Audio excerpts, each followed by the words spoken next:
High বন্ধুরা, তাড়াহুড়ো করে আজকের আবার ভিডিও করে ফেলছি। এক্ষুনি বেরিয়ে যাব।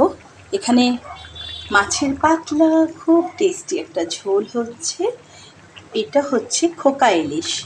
তো খোকা ইলিশের ঝোল হচ্ছে পাতলা করে। এখানে রয়েছে কাঁচা লঙ্কা, কাঁচা কলা দিয়ে এখানে ঝোল হচ্ছে। আর এখানে হয়ে গেছে ডিমের কষা।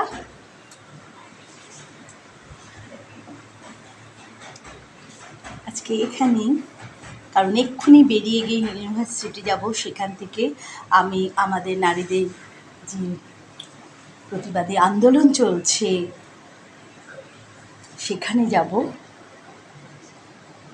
এবং সবাই জানেন আরজি করের যে ঘটনা, নির্মম ঘটনার প্রতিবাদে আমরা যে আন্দোলন করছি, এবং তারপরে আমার ক্লাস করে আবার ফিরবো।